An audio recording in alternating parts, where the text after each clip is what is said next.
Jadi kalau hanya karena sekolah online kita lost generation, saya nggak setuju. Saya juga nggak setuju. Menurut Coach Andrew, lost generation itu seperti apa sih? Kalau misalkan besok nih sekolah offline, semuanya masuk lagi ke kelas, ditanya dengan pelajaran yang sama, berapa banyak orang yang benar-benar bisa ngerti?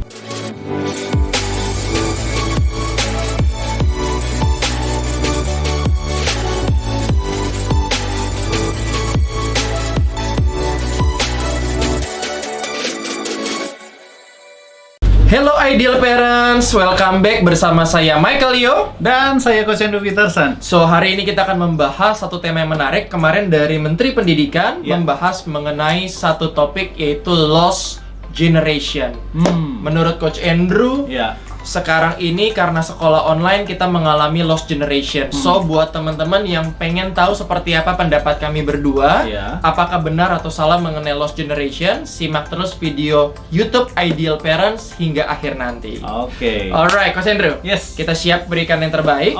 Nah, buat para parents yang hari ini sudah menonton, thank you so much. Menurut Coach Andrew, lost generation itu seperti apa sih? Jadi kita bicara dari konsep Pak Nadiem Makarim dulu ya. Lost generation tuh ceritanya gini. Kalau misalkan anak-anak masih online sekolahnya, masih belajar di rumah dan lain sebagainya, pembelajaran jarak jauh, udah dicek nih katanya kurang efektif. Yang kedua adalah engagement untuk bisa mengerti antara guru sama murid itu punya gap gitu ya. Jadi kalau dibilang masuk gak sih pelajaran? Mungkin masuk, tapi sebagian kecil banget.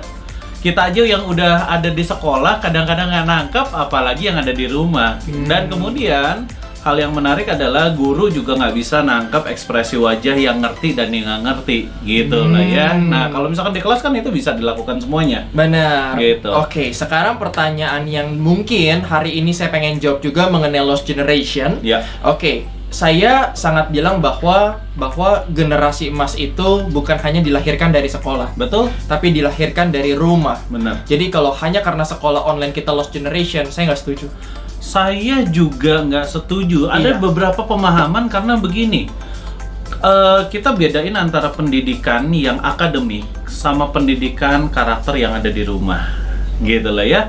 Kalau pendidikan akademik banyak banget, mungkin Mr. Michael juga pernah sering dengar orang tua banyak yang teriak, aduh gua ngurusin anak ternyata ribet ya, ngurusin nilai anak, sekolahnya anak, materinya anak, belum lagi besok ulangan dan lain sebagainya. Sekarang tapi ada satu yang bagus. Apa itu?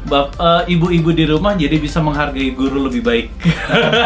Jadi tahu betapa susahnya mengajar gitu ya. Jadi dari sini, dari konteks adalah akademik dan non akademik, saya dan Coach Andrew dua-duanya adalah sarjana berpendidikan, tetapi saya selalu bilang bahwa akademik bukan satu-satunya yang menentukan apakah nasib kita di masa depan sukses atau tidak. Betul. Jadi kalau dibilang lost generation hanya karena pendidikan akademik, berarti kita melupakan pendidikan di luar akademik. Betul. Pendidikan secara karakter, pendidikan secara spiritualitas, pendidikan secara bagaimana mereka berkarya dan punya kemampuan.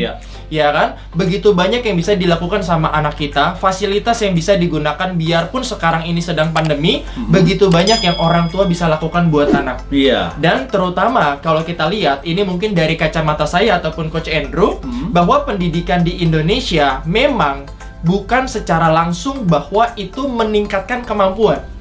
Betul. Pendidikan adalah menambah pengetahuan. Betul. Dan menambah pengetahuan itu bisa dilakukan sekarang ini melalui berbagai macam cara, terutama dengan kemajuan teknologi. Benar. Menurut Coach Andrew, dari apa yang saya tadi utarakan, bagaimana pendapat Coach Andrew? Jadi saya setuju dengan pemahaman-pemahaman ini. Nah, kita mesti mengerti juga ya, kita sebagai orang tua. Ceritanya begini, di zamannya kita dulu, kita sebagai orang tua ada istilahnya SD, sekolah dasar. Sekolah dasar kalau yang paling mudahnya apa sih? Segala sesuatu pembelajaran yang semua orang harus tahu. Misalnya apa sih, matematika tambah kurang kali bagi, semua orang harus tahu gitu lah ya. Akar-akaran walaupun sekarang sih nggak gitu kepake gitu lah ya. Kuadrat. Biarpun nggak ada uang di akar dan di kuadrat. Gitu lah ya, nggak ada uang yang di akar dan di kuadrat. Tapi paling tidak yang namanya sekolah dasar semua harus ada gitu ya. Agree. Yang satu itu. Nah, permasalahan yang dinamakan lost generation adalah berbicara ada nggak sih satu silabus itu kurikulum dalam hitungan 1 tahun kemarin kan banyak banget anak-anak yang nggak masuk dan silabusnya kejar-kejaran. Dan udah dihitung, misalnya contohnya ya, kalau misalkan besok nih sekolah offline, semuanya masuk lagi ke kelas, ditanya dengan pelajaran yang sama, berapa banyak orang yang benar-benar bisa ngerti? Anak-anak yang bisa, Bu, saya udah ngerti tentang itu, jarang banget, gitu lah ya. Nah, jadi definisi lost generation, saya kembali ke ada sesuatu yang amat saya sangat setuju dengan pemikiran Mr. Michael. Adalah berbicara bahwa pembelajaran, balik lagi ya, buat Bapak Ibu semua, kita ngerti bahwa pembelajaran akademik, silabusnya, kurikulumnya, mau nggak mau, semua nyaris standar di Indonesia. Sama. Nah, kesamaannya itu yang perlu diuji, karena kalau misalkan ada loss nih, satu pelajaran loss, benar-benar nggak kita tahun depan, kita bisa mengulangi atau mendapatkan kurikulum yang lebih tinggi, tapi dasarnya nggak ada. Iya. Gitu. Benar. Kalau itu yang terjadi, mungkin jadi lost generation. Tetapi nggak bisa sepenuhnya jadi lost generation. Iya. Kenapa? Karena ada dirimu sebagai orang tua yang membimbing anak-anak. Banyak hal yang bisa dikembangkan dari anak kita.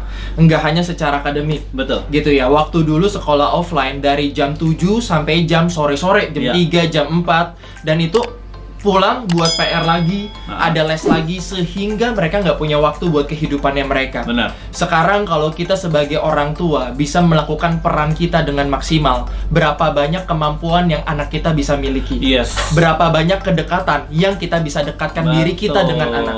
So, kembali lagi, lost generation secara akademik, saya setuju. Tapi secara apa yang bisa dilakukan orang tua, saya bilang banyak hal yang bisa dilakukan. Gitu ya. Nah, dari sini saya hanya boleh berkata satu hal. Ayo, sebagai papa dan mama, sebagai ideal parents, berikan yang terbaik, jalankan peran terbaik kita sebagai orang tua. Jangan jadikan generasi muda kita, anak kita lost generation, tapi tetap berikan yang terbaik kepada mereka. Nah, kalau dari saya singkatnya begini, di akademik memang kita bisa mengejar untuk segala sesuatu. Setahun ketinggalan, it's okay. Nggak ada masalah. Ada beberapa orang, beberapa anak dulu mungkin di zamannya kita kenal dengan anak tinggal kelas, nggak naik kelas, dia mengulangi 1 tahun lagi. Hidupnya sekarang kalau kita bilang tengok dia lagi, kontak mereka lagi, hidupnya aman-aman aja tuh. Bukan berarti itu adalah lost generation gitu ya. Tetapi jangan sampai lost generation adalah berbicara begini, kedekatan antara orang tua dengan anak, Anda dengan anak gitu ya, tidak menghasilkan buah kesuksesan untuk anak di masa depan. Iya, jangan sampai pas dekat sama orang tua malah nggak ada perubahan apa-apa. Betul. Justru tugas kita sama orang tua gitu ya, anak sama orang tua harus ada perubahan ke anak. Iya. Nah, buat para parents yang pengen tahu gimana caranya, silakan dicek YouTube Ideal Parents, begitu banyak yang sudah kita bagikan. Betul. Cara-cara untuk mengubah anak, silakan Anda bisa tonton videonya dan pastikan para parents langsung mempraktekkan apa yang sudah disaksikan. Yes. Dan pastinya dari apa yang kita sampaikan, semoga hal ini bukan membuat kita ayolah buruan sekolah. Iya, benar.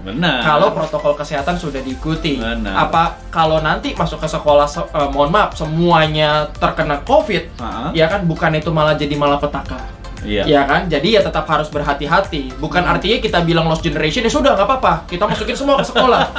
Ya kan, malah nanti resiko kesehatan yang menjadi ancaman. Iya. Ya, jadi tetap patuhi protokol kesehatan. Dan pastinya kita yang melakukan video ini juga sudah dilakukan tes. Dan buat papa mama yang hari ini menyaksikan, kita berikan yang terbaik buat anak kita. Ya. Tidak boleh ada lost generation kalau orang tuanya bisa jadi yang terbaik. Yes. Sampai sini dulu. Mungkin buat teman-teman, thank you yang sudah nonton video ini. Dan nanti kita akan lakukan tips-tips berikutnya. Kita akan bahas hot topic supaya papa mama bisa mengerti bahwa kesuksesan itu adalah dukungan dari kita sebagai orang tua kepada anak.